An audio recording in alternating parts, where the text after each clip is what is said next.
Bonjour à tous, je suis Gilles Mancian, je profite d'avoir le temps de venir faire cette vidéo pour discuter un moment de certains sujets euh, sur les principes de l'ascension, sur les principes du développement personnel, hein, cette connexion spirituelle. C'est ce qu'on recherche à découvrir, ce que l'on découvre, ce que l'on on a cultivé.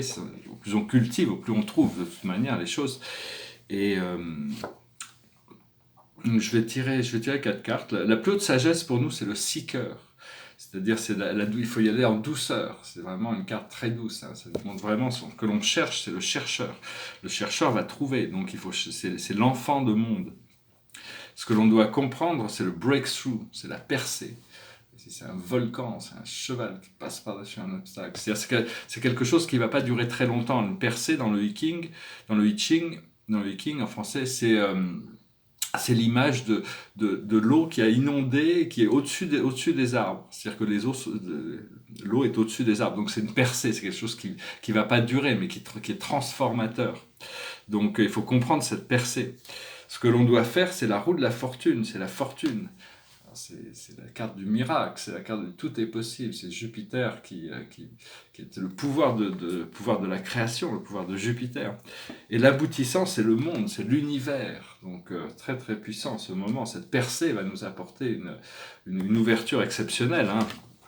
Donc voilà, j'espère que vous en profiterez au maximum, que ça a résonné avec vous. Je voulais dire, bon, c'est nous qui conduisons le show de notre vie, on peut faire ce que l'on veut de notre vie, c'est nous qui avons les manœuvres.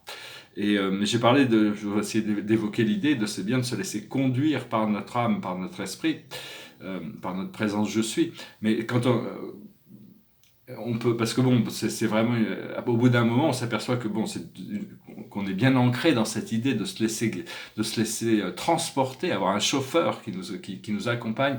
C'est d'inviter l'archange Michael à être devant avec le chauffeur et Sananda à être à côté de nous pour pouvoir participer plus ou à aider nos guides et de savoir que bon, c'est le créateur qui conduit le show, mais on peut avoir des invités avec nous dans tous les anges de toute manière nous accompagnent.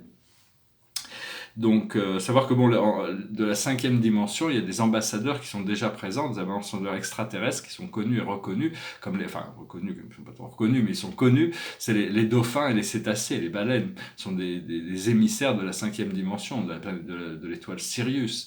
Et donc, ils sont là.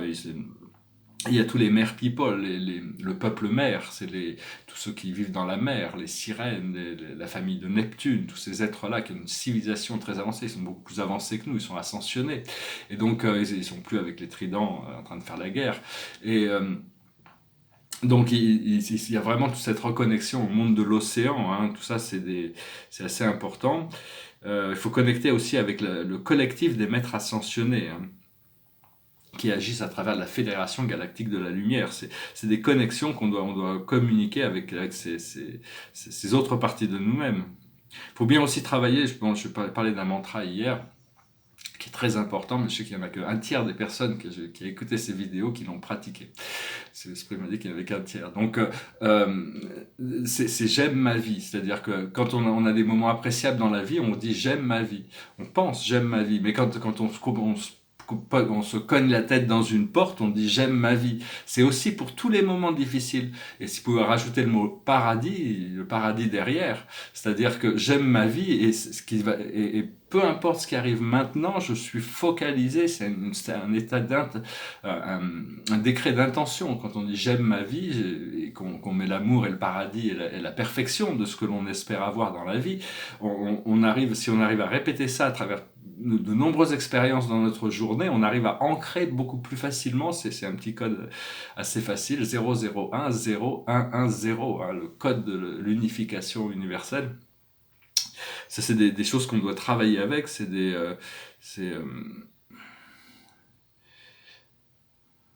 donc voilà, hein, il avait été recommandé de faire ces invocations. Je suis le Seigneur Bouddha. Je respecte et j'honore le Bouddha à l'intérieur de moi. C'est traduit en sanskrit Namo Amitabha. C'est l'invitation, l'invocation de la lucidité, du caractère lucide de l'univers. Et il avait été communiqué que ça se passe dans une lumière qui est rouge, dorée et rose. Donc c'est une lumière rouge, dorée et rose qu'on respire, rouge, doré et rose. Et on la ressent bien à l'intérieur de notre cœur, on la place dans nos chakras, dans tous nos chakras. Comme toutes les lumières, il faut arriver à les intégrer à travers tous nos chakras, tous nos centres d'énergie, qui sont des centres d'énergie qui sont alignés, qui sont invisibles. C'est une des clés de l'ascension, c'est de sentir, d'harmoniser et de purifier nos chakras pour qu'ils soient plus qu'une force de lumière. Bon, parce qu'on peut pas, on est tous amenés vers cette dimension. L'univers est en train de propulser la Terre, même si on ne le sait pas encore, dans la 5e, 6e, 7e dimension. Nous, on vit dans la 2e, dans la 3e et 4e dimension essentiellement. Et donc, mais on peut pas faire semblant. C'est-à-dire, on peut pas. C'est bien d'avoir développé un sens de l'attitude et de l'exploration, mais on peut pas atteindre. Tant qu'on n'a pas atteint un niveau, on peut pas. La loi est comme ça. On ne peut rentrer pleinement dans les dimensions que quand on est prêt. Et dès qu'on est prêt, les choses se passent naturellement. On n'a pas besoin de faire quoi que ce soit. Donc c'est vraiment adresser ces choses intérieures, comprendre qu'il y a eu 3 vagues d'incarnation, la première vague, deuxième vague et troisième vague, 144 000 en première vague, quelques millions en deuxième vague, il y en a des milliards en troisième vague. Donc tout cet éveil est en train de se passer à une échelle massive. Les choses se passent... Parce que les cages sont ouvertes, on est libre, on a toujours été libre, mais tout le monde est libre maintenant. Il y a cette conscience de cette possibilité. C'est Platon, Platon avait découvert l'âme, il avait découvert qu'on n'est que des projections de quelque chose de beaucoup plus beau, beaucoup plus parfait, mais les gens, on est dans cette caverne de Platon à commenter toutes ces ombres, et maintenant il y a une nouvelle ombre qui est apparue, qui montre le chemin de la sortie. Bon, entre la sortie et entre la sortie de la caverne et l'intérieur de la caverne, qui est la 3e dimension, il y a la 4e dimension qui est faite d'entités astrales. Il faut d'abord rencontrer les négatives, ces choses il faut arriver à dépasser toutes parce que les projecteurs ne font que projeter certains ont des agendas, donc il faut traverser ces plans astraux de la 4e dimension pour s'élever dans la lumière, dans la 5e dimension. Il ne faut pas se laisser distraire par toutes ces choses que l'on peut rencontrer dans notre chemin vers la lumière, parce qu'il y a toutes sortes d'ombres qui viennent pour essayer de nous retarder, mais bon, en réalité, on est vraiment dirigé vers cette 5e, 6e, 7e dimension, alignée dans la 8e et 9e dimension, qui sont où les plans de notre âme sont formulés, et l'alignement avec le destin, avec la volonté divine. Et donc oui, c'est dans la caverne de Platon, c'est-à-dire c'est les prisonniers, ils veulent pas sortir, ils aiment leurs ombres, ils sont trop attachés à commenter sur les ombres que l'on projette, mais c'est pas la vérité, ce ne sont que des ombres qui sont contrôlées et projetées depuis la 4e dimension. Et donc, un jour, un de ces prisonniers arrive à s'évader, un jour il voit la lumière du soleil. Et c'est la liberté, c'est parce que toute la base de tout ce qui est vivant dans le matériel et le physique dépend des élémentaux de la 1e, 2e, 3e, 4e, 5e, 6e, 7e dimension. Tous ces élémentaux sont des êtres vivants intelligents avec qui il faut commencer parce qu'ils font partie intégrale de notre expérience. C'est juste c'est une des premières choses qu'on peut découvrir au niveau du monde métaphysique, du monde invisible, c'est les élémentaux déjà qui forment notre corps physique, qui forment notre psyché à soi, qui travaille avec cette création, parce que même dans les dimensions plus élevées, il y a quand même du matériel. Le paradis est une sphère matérielle, c'est une maison matérielle une daube d'un créateur infini, c'est-à-dire c'est pas quelque chose, c'est fait avec des particules uniques, c'est-à-dire que on nous a montré, elles sont tellement petites, mais elles ont plein de services. Et le paradis n'agit pas indépendamment, c'est au service de Dieu. Après ça, il y a l'univers central qui est basé sur, tout a été créé sur l'harmonisation de trois forces essentielles, et tout est en éternelle harmonie. Et après, dans l'univers, tout est en dualistique, dualisé, entre le positif et le négatif, qui cherche l'harmonie entre. Donc tout ça, c'est des réalités matérielles. Et tout est basé dans l'univers sur cette dualité, sur ce point d'harmonie entre le positif et le négatif, depuis l'atome jusqu'aux grandes galaxies. Tout est basé sur ce principe de la sexualité, de l'unification du yin et du yang pour arriver à l'état d'harmonie. Donc ça fait partie du procédé, c'est juste. Mais ces élémentaux sont vraiment très puissants. Voilà, je voulais juste je vais peut-être parler demain de cette... Je sais pas, c'est parce qu'il y a une organisation qui... On a les mêmes buts en commun. Enfin, ce que mon projet, c'est exactement ce qu'eux, ils aimeraient bien atteindre. C'est des choses qui vont se réaliser. Parce que, mais c'est cette idée d'âge d'or, cette idée de renaissance culturelle, c'est l'UNESCO, l'Organisation des Nations Unies pour l'éducation, la science et la culture. Parce qu'en fin de compte, c'est l'éducation, la science et la culture qui font... Moi, j'avais pas communiqué avec eux, je parlerai de tout ça plus tard, j'avais communiqué avec les Nations Unies, j'ai eu différentes opportunités pour faire partager sur ces idées, mais donc enfin, disons ce que je pense que c'est ce qu'on veut, arriver à une culture où tout le monde puisse se sentir intégré, où tout le monde enrichit la culture planétaire. Mais tout ça, ça passe par l'éducation, ça passe par la science, la connaissance, la découverte de la vérité, et ça passe par la culture, l'intégration de la mémoire, et donc on verra. Hein, de toute manière, je pense pas que je m'attends pas d'aide de leur part.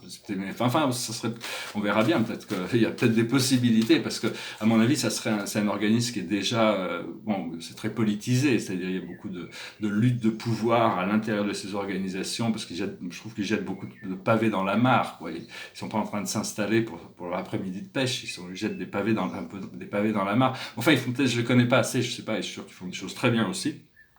Enfin bon, voilà. Je vais tweeter une dernière carte quand même. Et donc oui, j'ai ces projets c'est des projets qui vont permettre de faire avancer le programme au niveau de la renaissance, au niveau de la découverte, cet alignement. C'est pas mes projets, c'est les projets de l'univers. Hein. De toute manière, on ne fait que passer, on fait que participer, on cherche à participer. C'est pour ça, on est tous tellement individuels, on est tous tellement différents. Il faut savoir arriver à se connaître soi-même. Qu'est-ce qui nous apporte le plus haut bien, hein. Qu'est-ce qui nous apporte le plus de passion. Alors, je tire une carte, c'est la carte de leçons et les bienfaits. Donc voilà, hein, on est là pour apprendre nos leçons et cultiver les bienfaits. Je vais finir avec une chanson, je sais pas pourquoi cette chanson, c'est une chanson qui me passait par la tête, j'ai déjà chanté.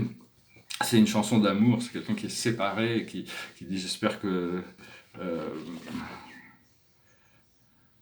bon, c'est une chanson qui parle de retrouvailles. It goes like this.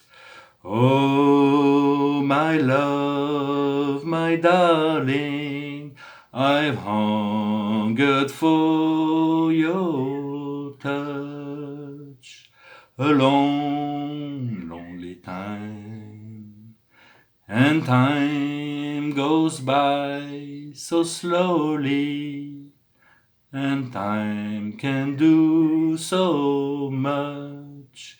Are you still mine? I need your love. I need your love. Godspeed your love to me. Lonely rivers flow to the sea, in the open arms of the sea. Lonely rivers cry, wait for me, wait for me. I'll be coming home, wait for me. Oh, my love, my darling, I hunger for your touch. A long, lonely time, and time goes by so slowly, and time can do so much. Are you still mine? I need your love. I need your love. God speed your love to me.